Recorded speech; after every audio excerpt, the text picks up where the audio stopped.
Well, some of you have already commented about the title for tonight's sermon. You've said you could probably preach one yourself about fool things that I've done. I wanted to let you know, though, that I realize that on Sunday mornings our lessons have been sort of hard-hitting and everything. And so, this Sunday night series of lessons has been more, not necessarily less serious, but, kind of sort of a little bit, the lighter side of being a Christian. How about that? That may make sense to you. But anyway, do you ever do fool things? Those things that you do that you really hope that nobody ever finds out?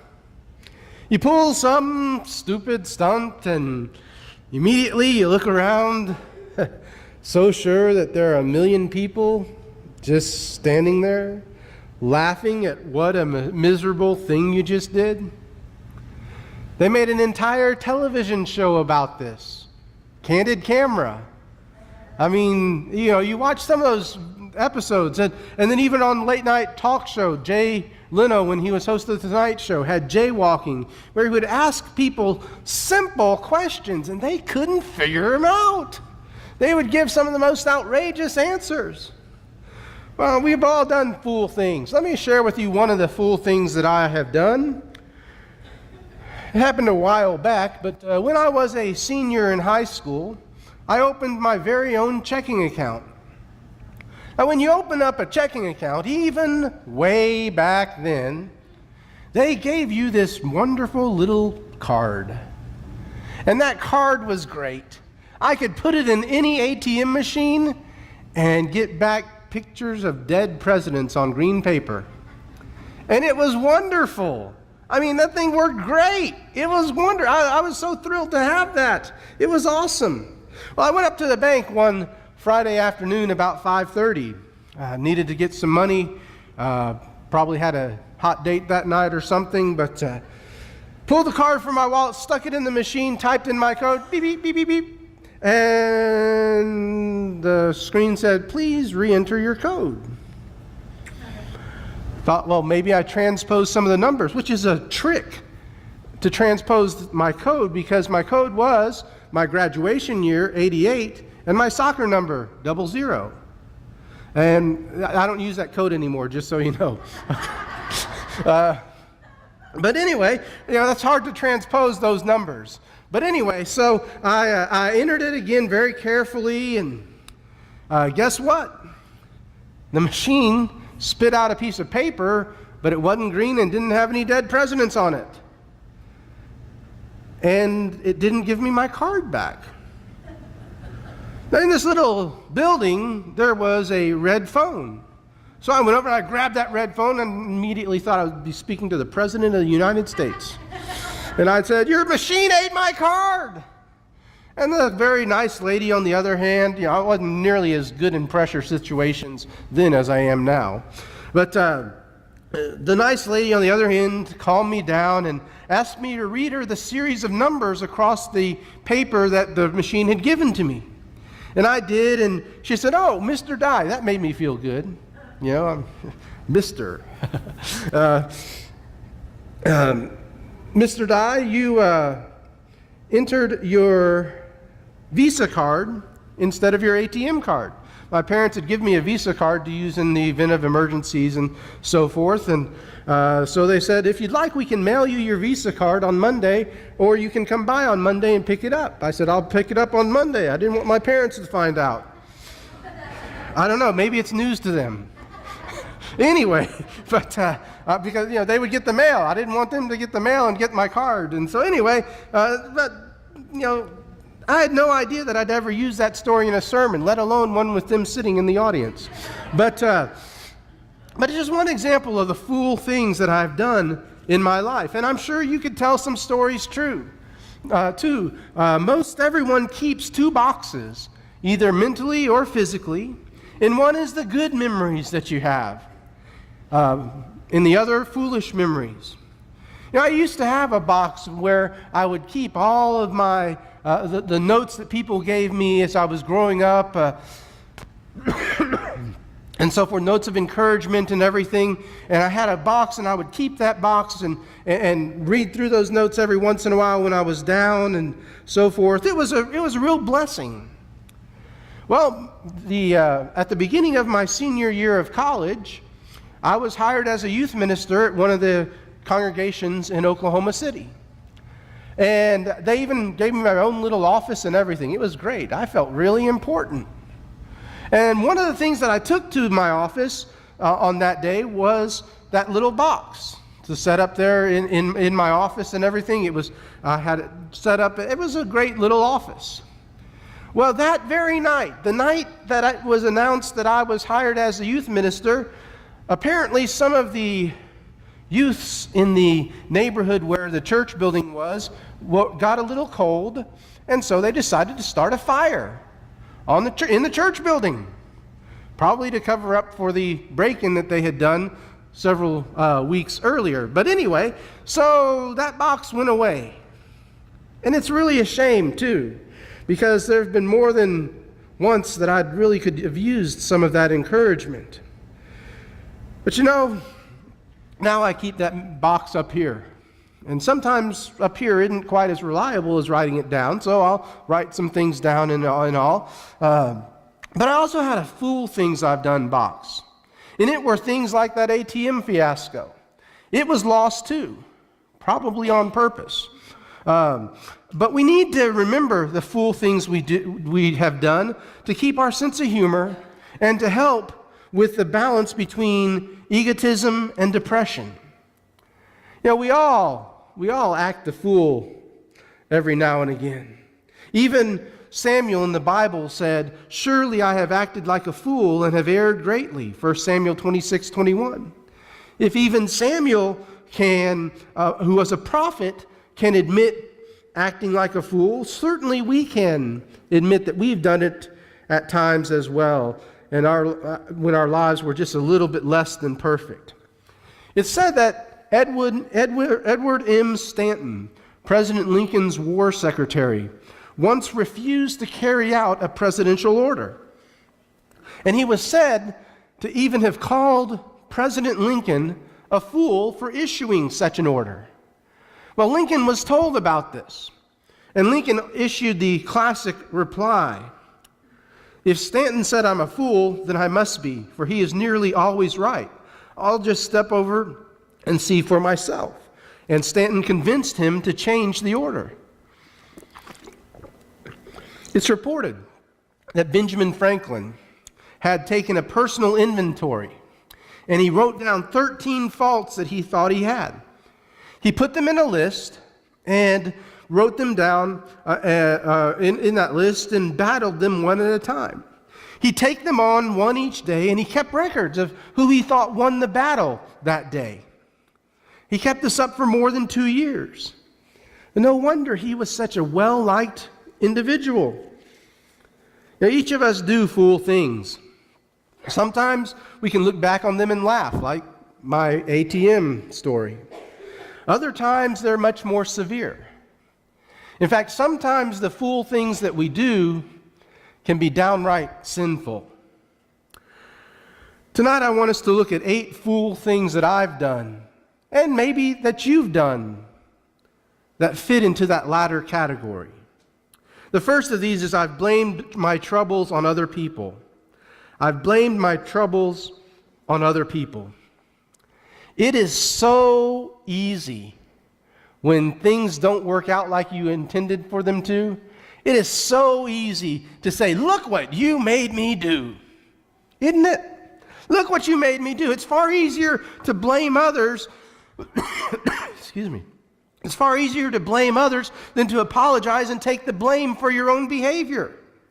But you know something? This isn't something that's brand new. This has been happening for a very, very long time. In fact, it's as old as mankind himself.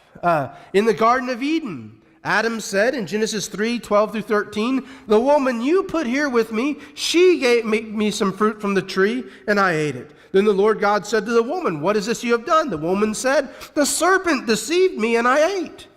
And the blame game started.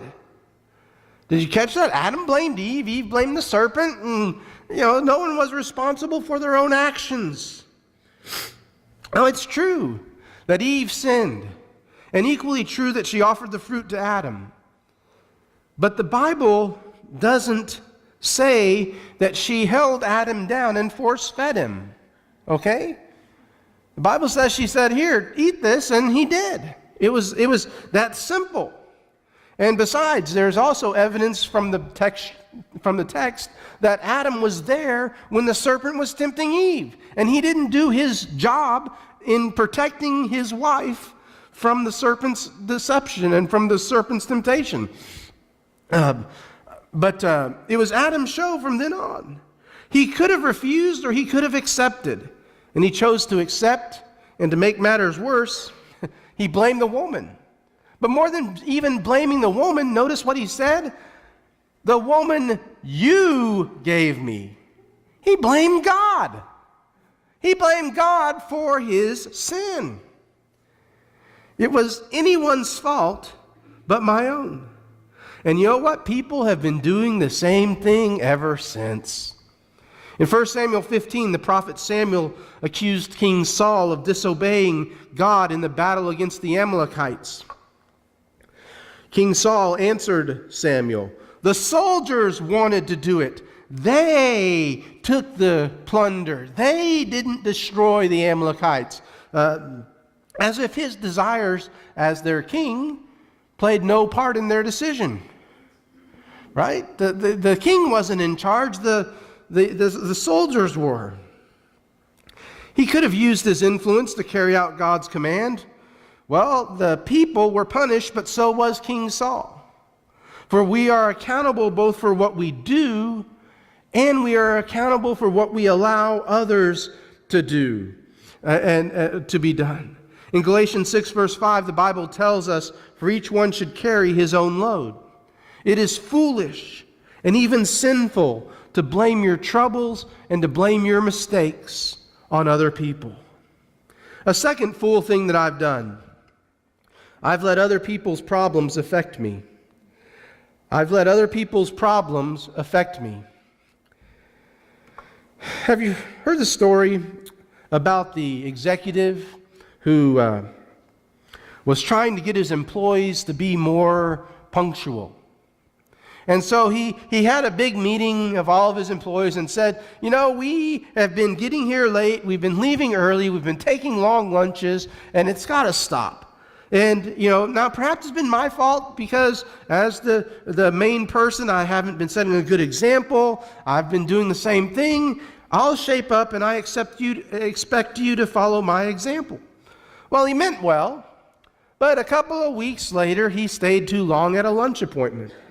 And he found himself arriving back at the office late. He knew everyone was going to see him come in late. He knew it. And so he knew it would look bad, especially after his punctuality speech. So as he breezed in the door, he called out to his sales manager in a loud voice, "Meet me in my office. I want to know why you lost the Johnson account." Well, it diverted attention away from him being late, but it had a ripple effect. Because the sales manager left his office sort of angry and upset, stormed out, as a matter of fact. He immediately gave a rough time to his own secretary. The secretary, in turn, gave a hard time to the receptionist at the front of the office. And the receptionist, she went home and she yelled at her son. And her son saw their cat and said, "You probably did something bad too," and kicked the cat. We need to understand that how we treat people may have a ripple effect. So the moral of the story is, when you're dealing with people, remember, maybe somebody kicked his cat. It explains a lot of behavior. See, we respond to others the way that we have been treated. And that's a mistake. It's a fool thing to do. We have a choice about our response. We can be happy because of or in spite of what has happened to us. Our attitudes are within our own power. If I choose to be happy, positive, and radiant, No one can change that attitude without my permission. You know, another good example of this is David. He's an excellent example of this when he was running for his life from King Saul. In Psalm 142, David writes these words. David writes these words in Psalm 142. I cry aloud to the Lord. I lift up my voice to the Lord for mercy. I pour out my complaint before him. Before him I tell my trouble. When my spirit grows faint within me, it is you who know my way. In the path where I walk, men have hidden a snare for me. Look to my right and see, no one is concerned for me. I have no refuge, no one cares for my life. I cry to you, O Lord. I say, you are my refuge, my portion in the land of the living. Listen to my cry, for I am in desperate need. Rescue me from those who pursue me, for they are too strong for me. Set me free from my prison, that I may praise your name. Then the righteous will gather about me because of your goodness to me. He's running for his life from King Saul. And he can say, God, I know you've got a plan. And I know that plan is at work, and just be my refuge. Be my source of strength. And when he was running from Saul, there are at least two occasions, 1 Samuel 24 and 1 Samuel 26, where he had the opportunity to kill Saul. If Saul had been given the same opportunity with David, he wouldn't have even hesitated. He would have killed David. But David didn't kill Saul, even when he had the chance. He spared Saul's life. In 2 Samuel chapter 12, after David's sin with Bathsheba, while the child who was conceived in their adulterous act was alive, David carried on with so much, he carried on just so much that his servants did not want to tell him when the child died, for fear that David would do harm to himself. Well, David finds out about the child's death. Listen to what he does and what he says in 2 Samuel 12, verses 20 through 23. Then David got up from the ground. After he had washed, put on lotions, and changed his clothes, he went into the house of the Lord and worshipped. Then he went to his own house, and at his request they served him food, and he ate. His servants asked him, "Why are you acting this way? While the child was alive, you fasted and wept. But now that the child is dead, you get up and eat?" He answered, "While the child was still alive, I fasted and wept. I thought, who knows? The Lord may be gracious to me and let the child live. But now that he is dead, why should I fast? Can I bring him back again? I will go to him, but he will not return to me." David wasn't going to let other people's problems affect him. A third fool thing that I've done is that I have talked when I should have listened. How many of us are not guilty of this, right? All of us do this, right? Yeah. Before you set your mouth in motion, be sure your mind is in gear, is a good rule to follow. And I haven't always done that. I haven't. I've written emails, response emails to people who have sent me emails, or maybe for bad service or whatever. Written emails, angry emails, and I've made phone calls, angry phone calls in haste. Later I regretted making them. And I've done it over some of the dumbest things too. In Proverbs chapter 18, verse 13. Proverbs chapter 18, verse 13. The wise man says, "He who answers before listening, that is his folly and shame." James 3 warns us about the immense power of the tongue. Maybe that's why we have 2 ears and 1 mouth. Maybe we should listen about twice as much as we talk. Maybe we'd be a lot better off. Now when I write an email or want to make a phone call on a touchy or sensitive theme, I may draft it, but I don't send it for a day, at least another full day. If I'm going to call, I'll wait till the next day. I do this, and it has saved me much embarrassment and a whole lot of pain. But at the same time, I may have talked when I should have listened, but there are other times when I've hesitated when I should have acted. I've hesitated when I should have acted. Sometimes I know full well what I ought to do, but I find a million excuses to put it off. Are you like that? I've got good intentions, but good intentions aren't enough. You know, I mean to go and see that someone who is elderly and shut in. I planned to go and visit somebody who was in the hospital sick or at home sick. I had plans to do it, but something else came up. Think about all the other stuff I have to do, all the other important stuff, good things, important things. And I put off that visit for several days. And guess what? Those several days turn into weeks. And then weeks turn into months. And months maybe even turn into years. And then I get the phone call to come to the funeral of that sick person or to officiate at the funeral.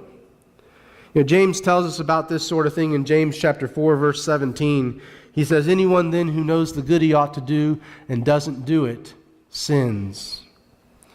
It's a sin not to do those things that we know we ought to do. Now, while we're talking about funerals and on the subject, you ever notice there's always a lot of flowers at a funeral? Somehow I keep thinking that it would have been a whole lot better if those flowers had been given while the person was still living. You know, longtime friends, even some family members, will make the trip to come and be at the funeral. But through the years, they couldn't find the time to make the trip to visit while the person was alive. It's a fool thing that I've done. I'm determined to remedy it. There are things that ought to be done now. Do a little thinking about it and then act. I've hesitated when I should have acted. I've worked when I should have taken off. I've worked when I should have taken off. We all need to take a little bit of time to rest.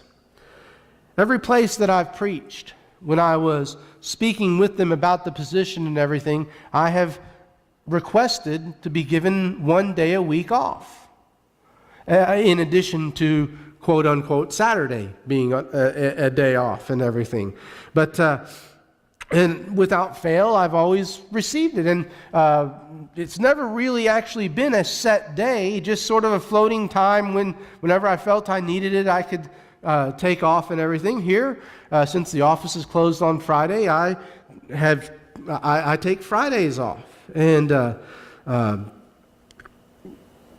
but as time passes, I found myself with that day off slowly becoming more and more a day on, because there's so much stuff to do, so much other things to take care of.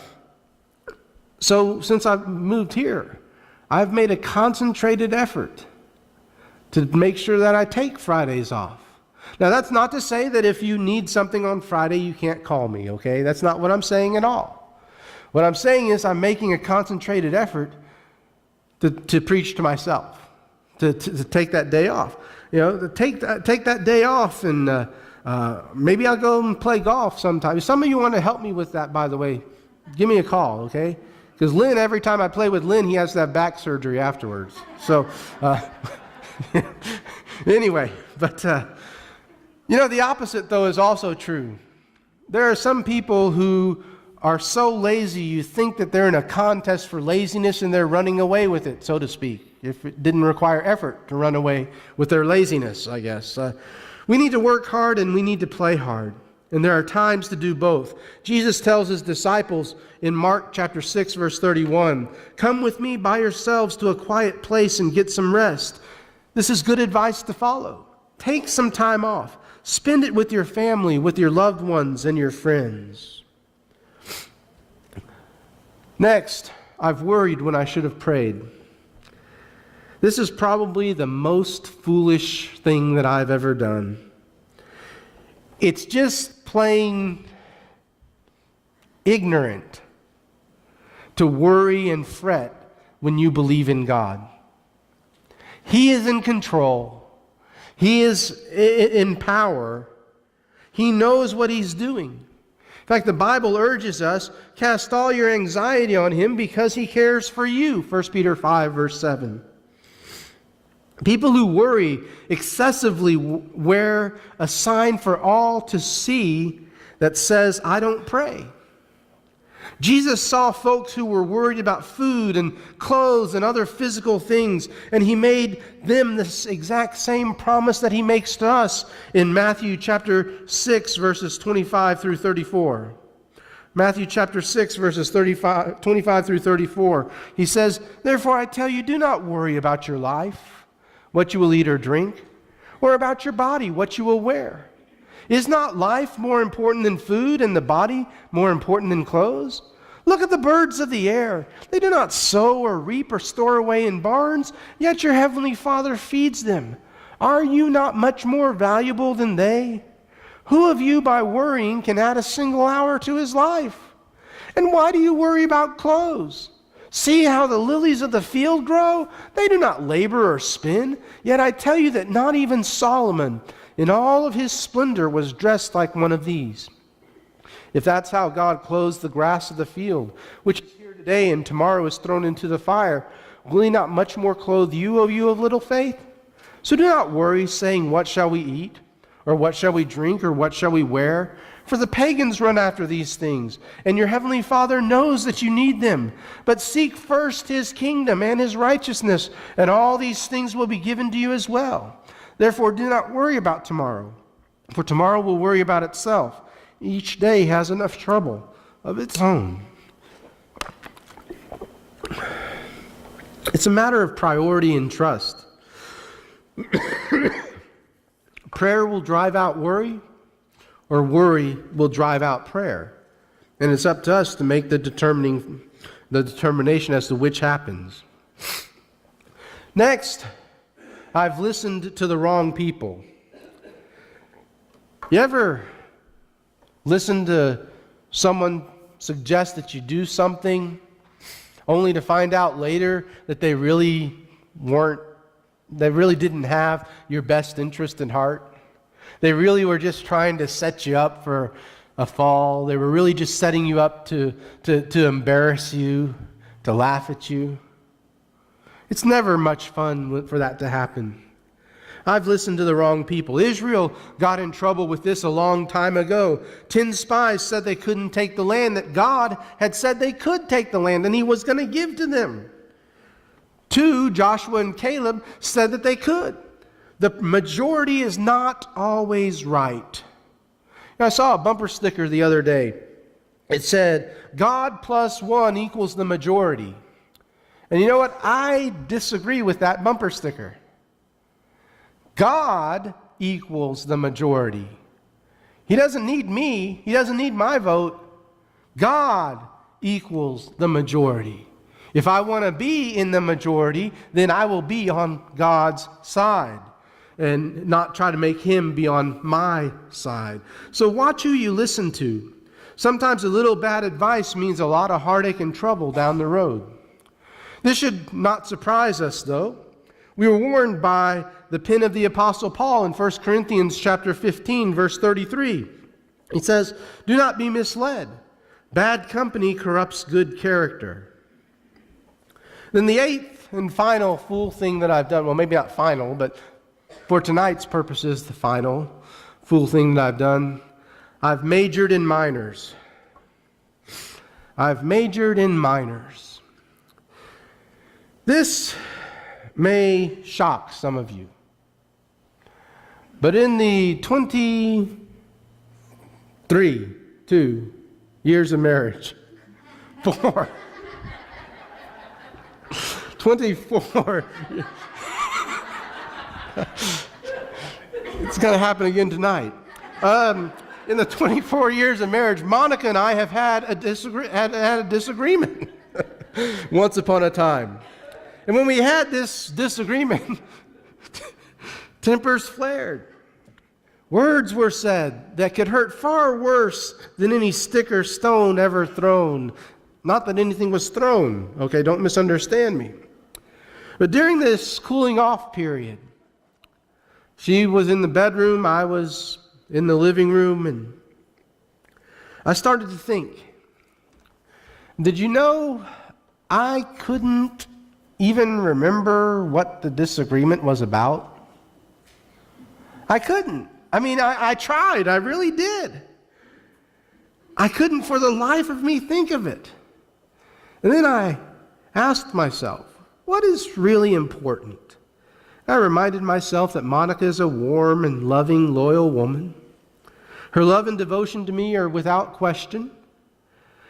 Why should we argue about something that is so trivial that 5 minutes later I can't even remember what it was that we were arguing about? Suddenly it no longer mattered who was right or who was wrong. The issue obviously wasn't that important. I'd been majoring in minors.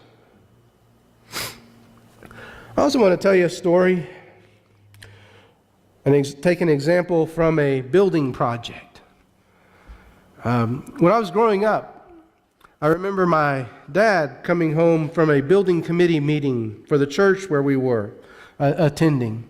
And this is great. My dad is here. He can confirm that this is the truth, that I'm not just making stories up, okay? That these things really happen. Well, some of them really happened, okay? But he came home and he was upset. He was upset because he had just spent probably 3 hours in a building committee meeting discussing quite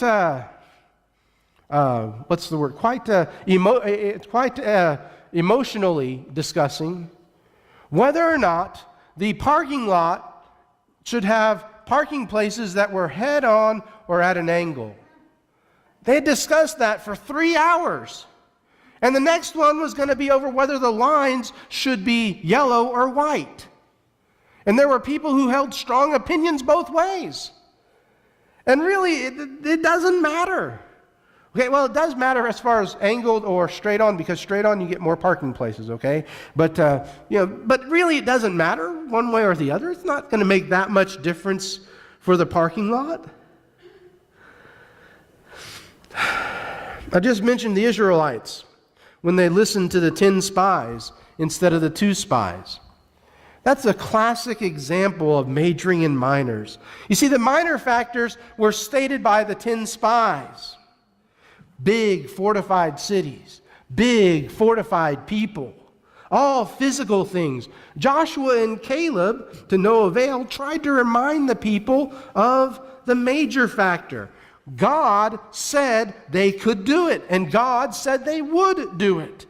The Israelites majored in minors. I think it would do us all a world of good to take a good long look at the fool things that we've done. Laugh at them. Don't take yourself so seriously. Learn from them. But remember, you'll never regret loving, giving, forgiving, serving, smiling, and sharing. You know, all of us do some pretty silly things from time to time. One of the silliest things that we do from time to time, though, is that we let opportunities to make things right pass us by. Tonight, if things aren't right between you and God, make them right. That might just be a private response where you're at, asking with a prayer, asking God to help you be the type of Christian that He wants you to be. It might involve a public response, and if it does, please don't leave here before you make that response. And if it's public, won't you come to the front now as we stand and sing together?